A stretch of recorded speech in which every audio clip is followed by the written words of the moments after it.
bitches. It's the misanthropic one, aka He Who Hungers. And I'm back up in this bitch for another rant.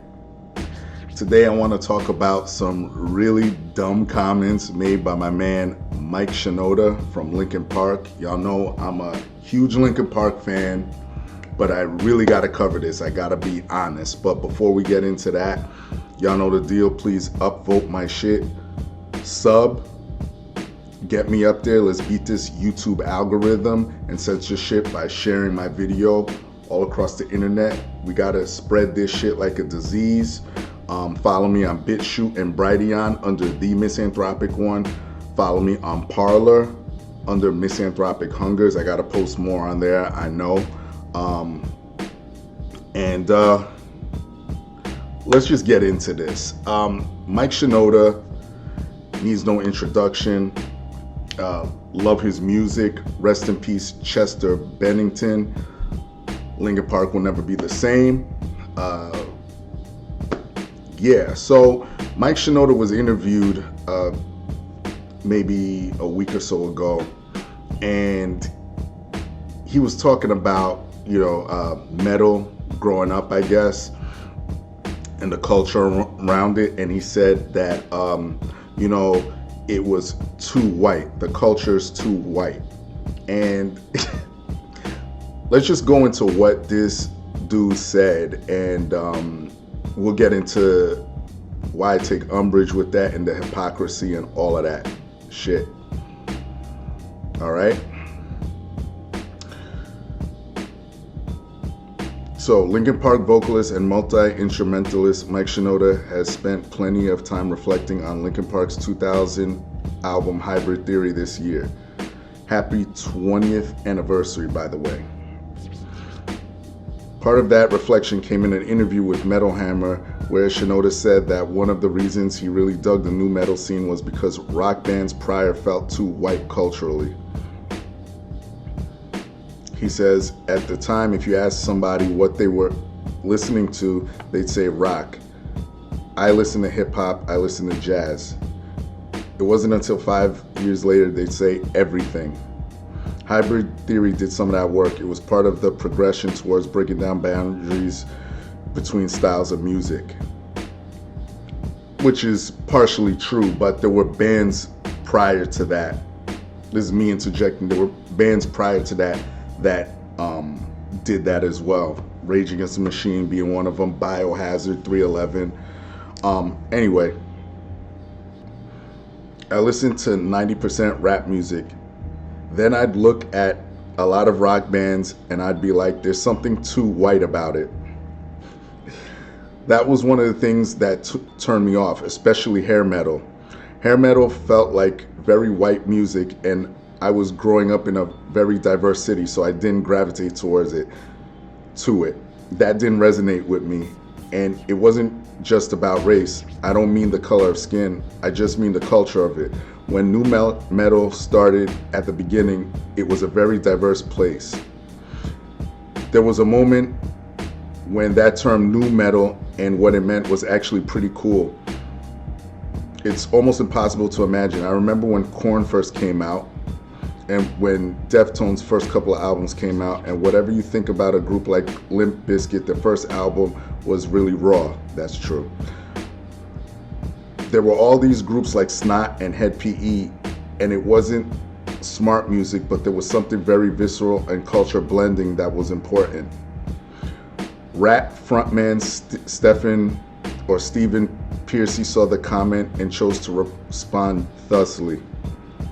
LOL, didn't know rock music had a race. What the fuck? I didn't know what hair metal felt like. Thanks. Rock on, all music to me. Okay. So, this is so ridiculous.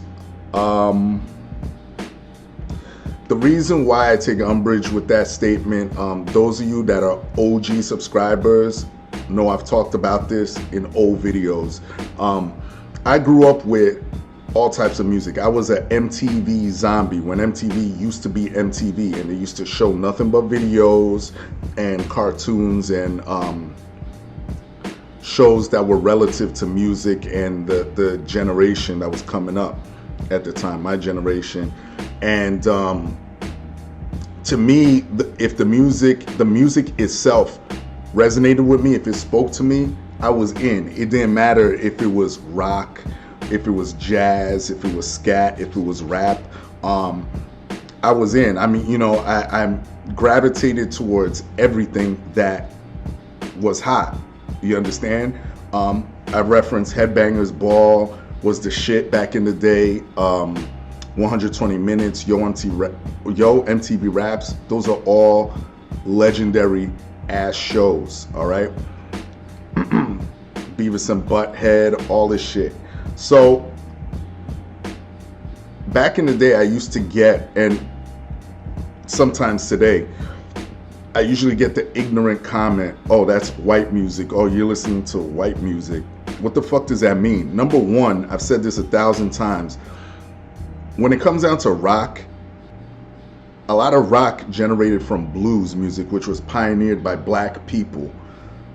Old school rock and roll. So, I mean, how, like, this just blows my mind that people are still on this, and particularly Mike Shinoda.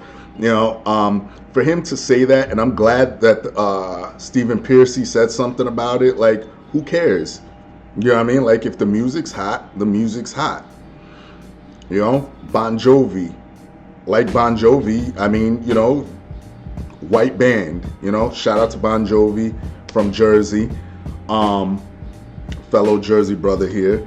A lot of the old 80s, you know, I kind of strayed away from it, not because they were white or those type of bands were white or artists, but some of it didn't resonate with me at the time. But now I find myself going back to that sort of stuff because y'all know me, a lot of the music today to me is very disposable, and you know, when it comes down to the messaging, it's all this woke trash. I just want music like that's very general and from the soul, you understand? But anyway, the hypocrisy in that comment is so funny because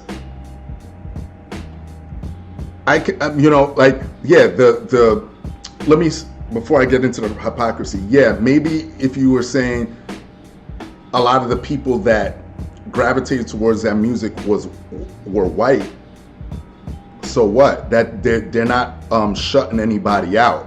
You know what I mean? Like, I'm pretty sure if a black person was going to a hair metal concert because they liked it, they're not going to be, no, this culture is only for white people. That never happened. So I just don't understand that shit. It just blows my mind. It's closed-mindedness. But the hypocrisy with that comment is so fucking funny because I don't know if any of y'all ever been to a Linkin Park show. I've seen Linkin Park several times. Look out in the crowd. Majority of the crowd is white. It's like Mike Shinoda. I mean, one of the things I like about Linkin Park is, you know, throughout this whole thing, you know, everyone being insane and having TDS and everything, they've kind of been apolitical. You know, you've just been there, you know, just put out very general music, and I like that. But honestly, I think he's making this comment, and this is just my theory, my hybrid theory. I think that, you know, I think he's kind of trying to stay within the good graces of Hollywood, you know what I mean? And celebrities by doing the whole, you know, oh, let me say something that's like anti-white, you know what I mean? Because that's the new trend, part of the new trend. Oh, you know, oh yeah, we all know diverse means non-white. That's what it means today. And yeah, it blows my mind. Like, this dude plays towards a majority white audience. So, you know, I gotta say, like I mentioned before, when I listen to particularly stuff like Linkin Park, you know what niggas say? Oh yeah, that's white shit. If they don't know anything about Linkin Park, you listen to white music. Still get that stupid stereotype, like that stupid comment. Like, it doesn't make sense, even though it is a blending of styles. You understand? So, yeah, I just think it's a dumb comment. People got to get off that shit. That's more divisive rhetoric, and I'm just surprised that someone like Mike Shinoda is saying some shit like that. And I'm glad to see in some of the comments that he kind of got torn apart, rightfully so. So yeah, that's it. 10-minute video, a little bit over 10 minutes. I'm gonna cut this one off here. Mike Shinoda, just stick to making music. Please stick to making music. Don't go down this TDS path. It's very irritating. Every celebrity's doing it. It's very annoying. Yeah, and that's all I gotta say. Everybody else, leave your love, leave your hate. Most of all, subscribe, and stay tuned for more shit. All right, peace, bitches.